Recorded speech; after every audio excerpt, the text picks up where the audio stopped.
Podemos empezar. Sí, buenas noches a Sí. todos. El día de hoy voy a hablar sobre sarcoidosis. La sarcoidosis es una enfermedad granulomatosa, perdón, multisistémica. Su curso clínico es variable e impredecible, pudiendo manifestarse de forma aguda y autolimitada, crónica o progresiva. Se caracteriza por la formación de granulomas no caseosos que pueden afectar múltiples órganos, siendo los más frecuentes los pulmones, la piel, los ojos y los ganglios linfáticos. La historia de la sarcoidosis en 1878, Jonathan Hutchinson describió por primera vez sarcoidosis. En 1899, César Bott demuestra que la inflamación granulomatosa es no gaseosa y es el sello distintivo de la sarcoidosis. En 1909, Hertford reporta la asociación entre uveitis, hipertrofia de la glándula lagrimal y parálisis de los pares craneales, siendo lo más afectado el óptico y el facial y los oculomotores. En 1914, Schottman reconoce la naturaleza multisistémica de la enfermedad y en 1916 Bott observa la ausencia de la reacción cutánea a la tuberculina en pacientes con sarcoidosis.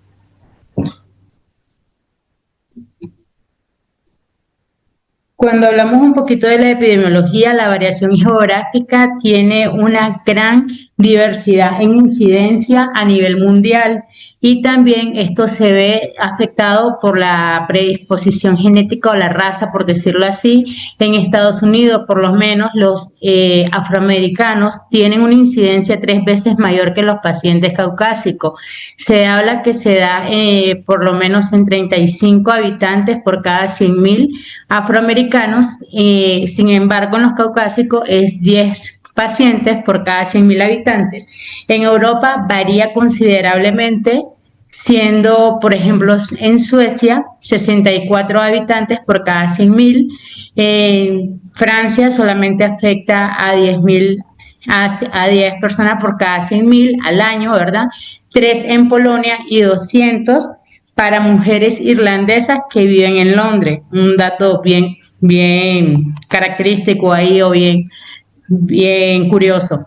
Países como la India, el sudeste asiático, Nueva Zelanda y China continental, la enfermedad es poco frecuente. Algo interesante también es que en estudios como en las series de casos que hizo Hack y Young se observó que los pacientes afroamericanos presentaban más lesiones a nivel ocular que los caucásicos, mientras que Diak y colegas informaron sobre 20 casos de pacientes árabes en Kuwait, los que presentaban lesiones predominantemente a nivel pulmonar. La distribución por edad se da en dos picos de incidencia, entre los 20 y los 30 años en una forma aguda y entre los 50 y 60 años de una forma más crónica. La sarcoidosis avanzada se asocia más frecuentemente con uveitis posteriores y puede estar acompañada de una afectación pulmonar menos frecuente. Existen factores de riesgo tanto genéticos como ambientales. Se habla de que tener un familiar afectado puede predisponer a que otra persona de la misma familia también esté afectada con la enfermedad. Por ejemplo, en Estados Unidos se habla de que el 4.7% de los hermanos con sarcoidosis pueden presentar también una asociación a la enfermedad y en Reino Unido este número es un poco mayor, es el 5.9%. También hay asociaciones con genes como el HLA-B8 de clase 1 y los alelos del HLA-DRB1 de clase 2. Y en factores ambientales, los estudios como el ACCESS identificó factores de riesgo como los empleos agrícolas, la exposición a mojo y la exposición ocupacional a insecticida. Y a diferencia de muchas enfermedades pulmonares, la sarcoidosis es más común entre pacientes no fumadores. Dentro de las manifestaciones sistémicas podemos hablar de la sarcoidosis pulmonar, la cutánea, la neurosarcoidosis, la afectación cardíaca, hepática, esplénica, renal y ocular. Para hablar un poquito de la sarcoidosis pulmonar, esta va a afectar hasta el 90% de los pacientes, va a tener lesiones distribuidas principalmente a lo largo de los vasos linfáticos, alrededor de los bronquios, vasos sanguíneos, adenopatía iliar simétrica, es la manifestación torácica más frecuente que vamos a encontrar. La sarcoidosis cutánea va a estar presente hasta en un 37% de los pacientes, que va a incluir lesiones específicas, que son granulomas no caseosos e inespecíficas como el eritema nodoso. Las formas específicas incluyen lupus premio, placas infiltradas, erupciones maculopapulares y nódulos subcutáneos. Y la neurosarcoidosis va a afectar el 26% de los pacientes, puede afectar cualquier parte del sistema nervioso, siendo la afectación principal a los pares craneales, los más comunes, especialmente el facial y el óptico. A nivel cardíaco, esto más común apreciado clínicamente y se presenta hasta en el 25% de las autopsias en Estados Unidos, puede afectar cualquier parte del corazón y del sistema de conducción, causando miocardiopatías, pericarditis, arritmia, bloqueo cardíaco completo. A nivel hepático y del vaso, puede presentar esplenomegalia. Dice que clínicamente el vaso puede estar agrandado hasta en un 18% de los casos, pero hay evidencia microscópica de granulomas en el 75% de las autopsias, y la afectación hepática es frecuente, pero suele ser subclínica, con granulomas en un 75% de las biopsias. A nivel renal, esto es poco frecuente, pero puede causar una nefritis intersticial, y también a nivel de las articulaciones también está reportado con artropatías en el 20% de los pacientes, afectando principalmente a los tobillos, y anomalías óseas visibles en radiografías en el 20% de los pacientes, principalmente en lo que son las falanges. A nivel ocular, la afectación ocular se presenta del 20 al 50% de los pacientes con sarcoidosis. La uveitis anterior es la manifestación ocular más común, observándose en el 85% de los pacientes con el sarcoidosis ocular, y pues podemos ver de que hay afectación a nivel del segmento anterior, en uveitis anterior, en afectación conjuntival, podemos encontrar los nódulos del iris, sinequias posteriores, catarata, glaucoma, queratopatía en banda. Y en el segmento posterior, vitreitis hasta en un 62%. También podemos encontrar panuveitis, uveitis intermedias, uveitis posteriores, vasculitis retiniana, el edema macular cistoideo hasta en un 72%, y la afectación del nervio óptico. Es por eso que también la convierte en una gran simuladora. A nivel del segmento anterior, la uveitis es la presentación ocular más frecuente. Esta suele ser bilateral, granulomatosa, crónica, y aunque en un estudio se demostró que primeramente la uveitis asociada a sarcoidosis puede presentar una inflamación no granulomatosa al inicio, y esto no puede llegar a una como confusión. La reacción inflamatoria granulomatosa se caracteriza por tener precipitados queráticos con aspecto de grasa de cordero, los nódulos iridianos, como vemos en esta imagen. También vamos a tener sinequias anteriores, periféricas, en forma de casas de campaña, y los nódulos iridiscentes, pues que se han descrito hasta en el 12.5% de pacientes con uveitis asociadas a sarcoidosis. Estas exacerbaciones se pueden asociar con la aparición de nódulos recientes también en el iris y en el fondo del ojo. O sea, puede ser que cuando hayan exacerbaciones de la enfermedad pueden aparecer nódulos, y no solamente desde un inicio que lo estamos viendo. A nivel del segmento posterior, se observa en un 25% de los pacientes con sarcoidosis ocular, y puede ser la única manifestación en el 5% de los pacientes. Las manifestaciones más comunes van a incluir lo que es la vitreitis, que está presente en el 62%, lo que es la vasculitis retiniana en un 34% de los pacientes. Esta vasculitis retiniana es una manifestación común y distintiva de la sarcoidosis, porque se trata más de todo de una periflebitis, no arteriolitis, que generalmente no es oclusiva, con exudación blanca cremosa perivenosa, como podemos observar en estas imágenes, que muchas veces se describen como gotas de cera de vela. En los patrones de afectación retiniana tenemos dos patrones, el patrón tipo 1 y el patrón tipo 2.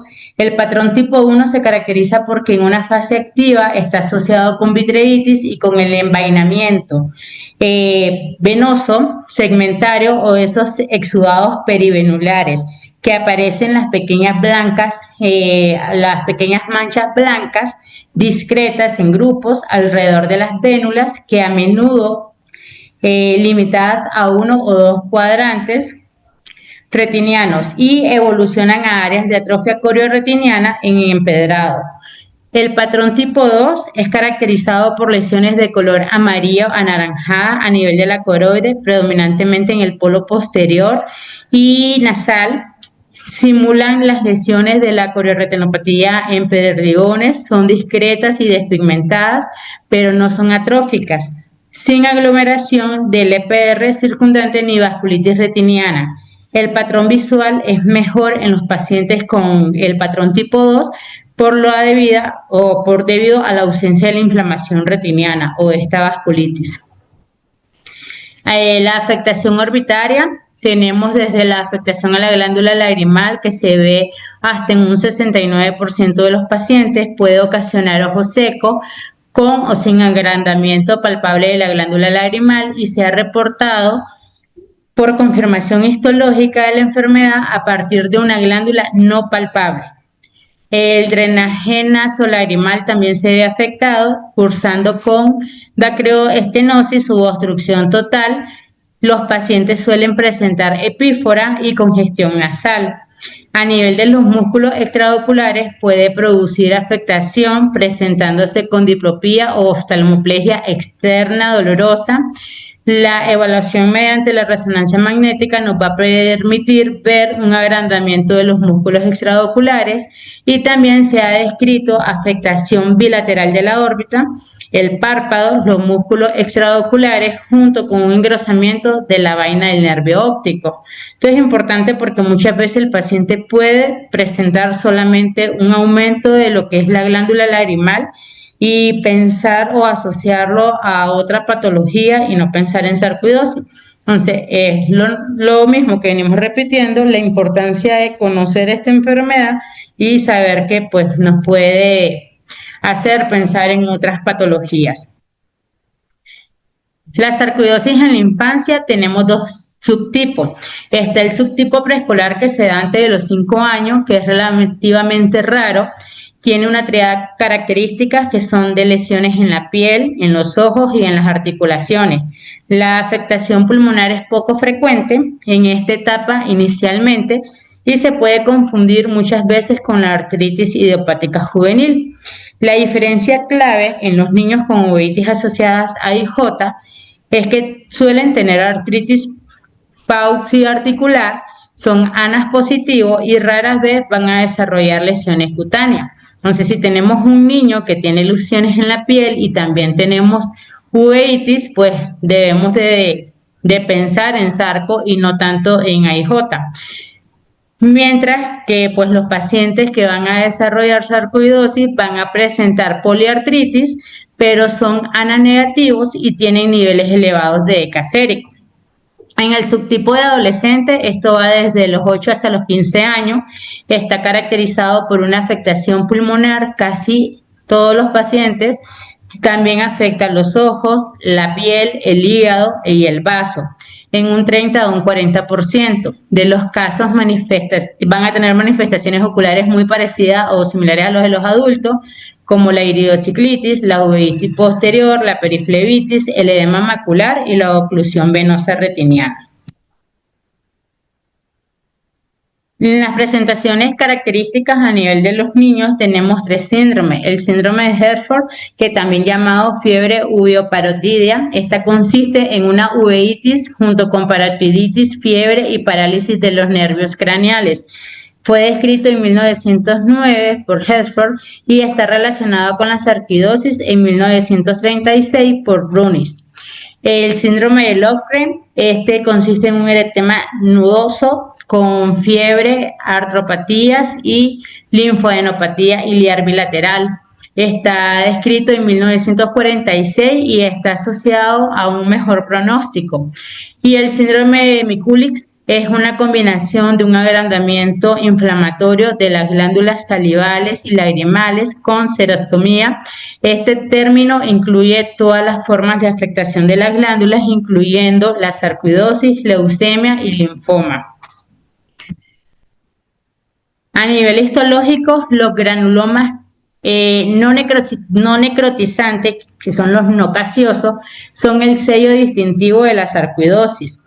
La histocitis, las células epiteloides y las células gigantes multinucleadas forman un centro de granuloma rodeadas por linfocitos, principalmente los linfocitos T. Son también células plasmáticas y fibroblastos en la periferia.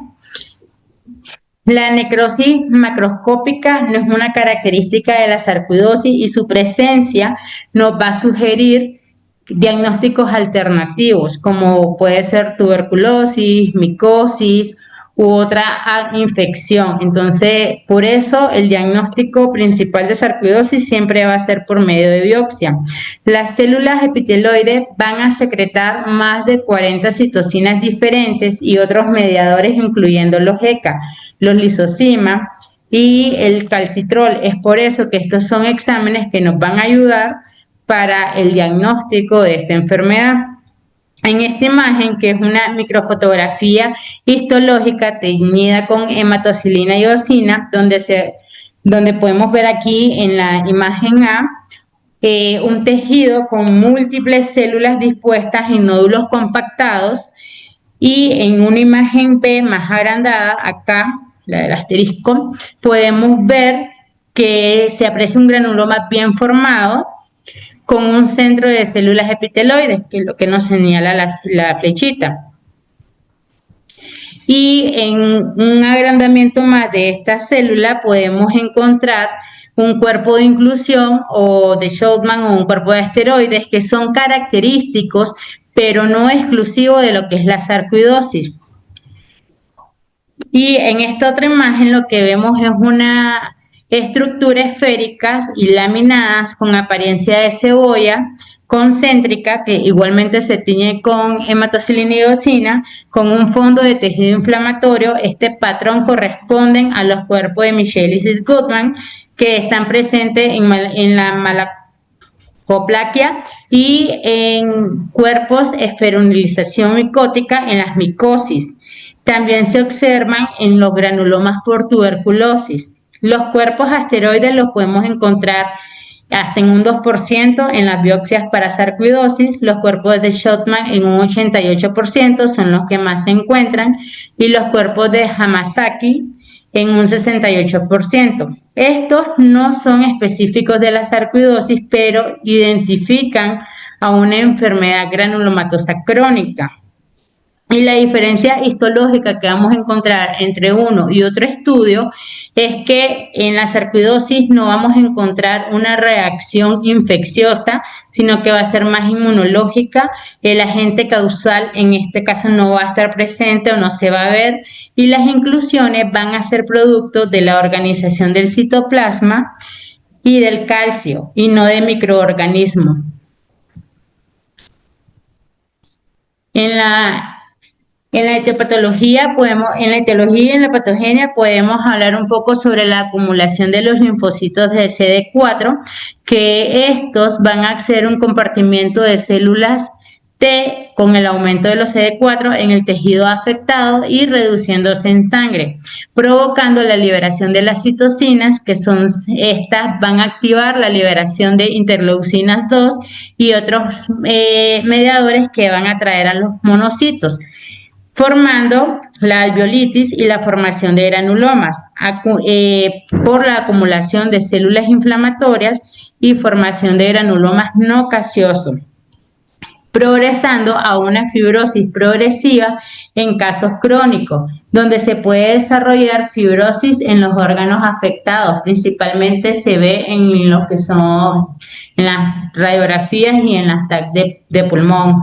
Se sospecha que la infección bacteriana o la reacción inmunológica a antígenos bacterianos como el Mycobacterium o el Propionibacterium desempeñan un papel en la etiología inicial. Actualmente se cree que la sarcoidosis es una respuesta inmunitaria aberrante a quizás más de un antígeno en personas predisponentes, pero esta es una hipótesis que hasta el momento, pues, o sea, no ha sido probada. Las pruebas diagnósticas tenemos una de las principales, pero creo que la principal es la de la enzima convertidora de angiotensina. Esta es secretada activamente por los macrófagos dentro de los granulomas de sarcoidosis y su concentración sérica va a reflejar la cantidad de granulomas activos. Está elevada en casi el 90% de los pacientes con sarcoidosis activa y una concentración normal no nos va a descartar el diagnóstico, especialmente en etapas tempranas de la enfermedad o cuando ésta solamente sea localizada, principalmente a nivel del ojo. Sí, pueden existir falsos positivos donde la ECA nos puede salir elevada, principalmente en el hipertiroidismo, para tenerlo en cuenta, en la cirrosis biliar primaria, en la diabetes y en la tuberculosis, que son enfermedades que vemos más comúnmente, pero también está la enfermedad de Gaucher en un 90%. La sensibilidad del ECA sérico inicialmente elevado para diagnosticar la sarcoidosis es de un 73% y su especificidad es del 83%. Estos valores pueden aumentar al 84% o 95% respectivamente, con niveles mayores de 50 unidades por litro. Entre más granulomas tengamos, más va a ser alto el valor que este nos vaya a dar. Otras pruebas diagnósticas que se utiliza es la lisozima, que es una enzima secretada por los monocitos y leucocitos y los polimorfonucleares. Los niveles elevados en paralelos a la ECA sérica van a dar una mayor sensibilidad. Tienen esto, la lisozima sola tiene una sensibilidad del 60%, una especificidad del 76% y un valor predictivo del solo el 12%. Entonces siempre es común como mandar las dos. Ya también le voy a explicar más adelante por qué.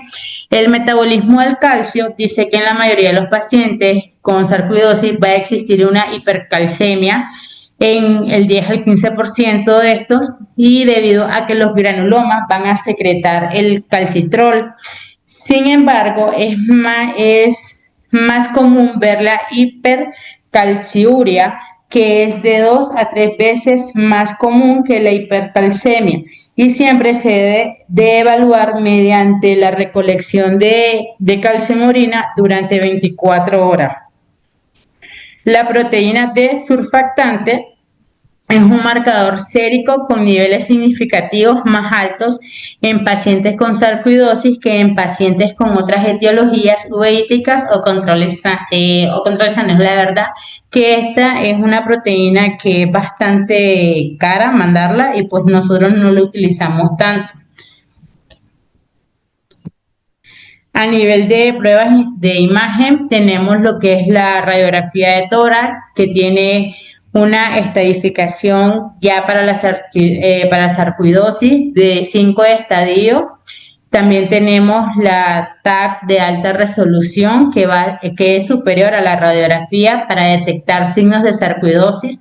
Las características típicas que vamos a encontrar en una TAC va a ser las cadenas de micronódulos, vamos a encontrar broncovasculares, micronódulos subpleurales y afectación del parénquima pulmonar. El escaneo con ganglio y el PEC, la prueba de ganglio es buenísima, se concentra principalmente en los sitios de inflamación, ayuda mucho para cuando tenemos afectación orbitaria, principalmente lo que es la glándula lagrimal. Y a nivel de la radiografía, pues vamos a tener Los 5 estadios que le dije. El estadio 0 es cuando la radiografía está normal. El estadio 1 es cuando solo hay una linfoadenopatía iliar simétrica bilateral. El estadio 2 es cuando existe esta linfoadenopatía iliar simétrica bilateral, pero se asocian a infiltrados pulmonar simétricos bilaterales. Y en el estadio 3, perdón, es cuando solamente tenemos estos infiltrados pulmonar de forma simétrica y bilateral. Y en el estadio 4 es cuando ya hay una fibrosis pulmonar que es simétrica y es bilateral. Dentro de las técnicas invasivas está el lavado bronquioalveolar, la biopsia de pulmonar transbronquial y las biopsias oculares. Realmente el lavado bronquioalveolar lo que nos va a revelar es la alveolitis, que va a tener un aumento de los linfocitos de CD4, de los monocitos y de los macrófagos. Y no es patognomónico de proporcionar una evidencia de apoyo, entonces es un método muy invasivo que pues no nos va a dar un dato muy específico. La biopsia pulmonar transbronquial obtiene el tejido de la mucosa bronquial y del pulmón adyacente, y se han reportado en estos tejidos granulomas no gaseosos en el 88% de los casos. Y las biopsias oculares se prefiere que sea de conjuntiva, tiene un rendimiento positivo de un 40.4%, y la biopsia de la glándula lagrimal solo se considera en pacientes con hipertrofia o captación positiva de galio de esta glándula. Si no, no está recomendado hacerla. El diagnóstico definitivo de la sarcoidosis requiere una confirmación histológica mediante la demostración de los granulomas no gaseosos. Para diagnosticar existen criterios que pueden ser así como criterios mayores o menores, o los signos clínicos subjetivos, que es los precipitados queráticos en grasa de cordero y o los nódulos del iris. También nódulos en la malla trabecular, sinequias anteriores periféricas, las opacidades vítreas en forma de bolas o de nieves o de colar de perla, las lesiones corioretinianas periféricas múltiples, la periflebitis nodular o segmentaria, los nódulos o granulomas del disco óptico y que sea bilateral. Ahora, los niveles de certeza diagnóstica. ¿Cuándo podemos decir que sí tenemos una sarcoidosis ocular definida? Es cuando tenemos una biopsia positiva que se le hicimos en piel, en pulmón, en cualquier parte afectada, inclusive en la parte ocular, ya sea conjuntiva o glándula. Entonces, cuando esta biopsia está positiva con una uveitis compatible que tenga estos datos, o estas lesiones, entonces nosotros podemos decir si es un sarcoidosis ocular. Cuando hablamos de una presunta sarcoidosis, cuando no hay una biopsia, no se realizó biopsia, pero sí tenemos a nivel de radiografía, por lo menos, una linfoadenopatía iliar bilateral con uveitis compatible. Por eso es que muchas veces nosotros en el servicio, cuando sospechamos de enfermedades que tienen afectación pulmonar, le decimos al paciente, necesitamos una radiografía de tórax, por lo que es lo más económico. Entonces, si nosotros ya vemos que tenemos una radiografía que está afectada y que tenemos signos compatibles de uveitis, con sarcoidosis, podemos decir que es una presunta sarcoidosis ocular.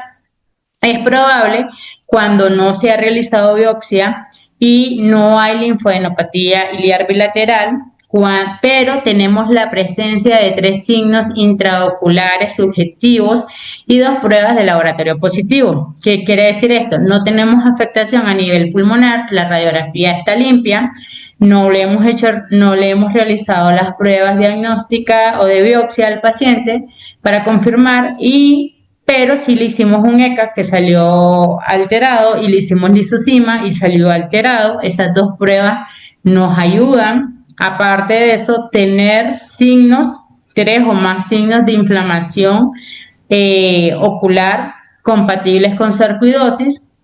Y hablamos de una posible sarcoidosis ocular cuando la biopsia es negativa, cuando existe la presencia de 4 signos intraoculares sugestivos y existen 2 pruebas de laboratorio positivas. Diagnósticos diferenciales, como ella puede caracterizarse o puede afectar diferentes áreas anatómicas. Entonces, dependiendo de qué localización anatómica primaria fue la afectada, esta, pues como lo hemos hablado, es una gran simuladora y puede simular diversas formas de uveitis y se debe diferenciar mediante una revisión exhaustiva y pruebas específicas.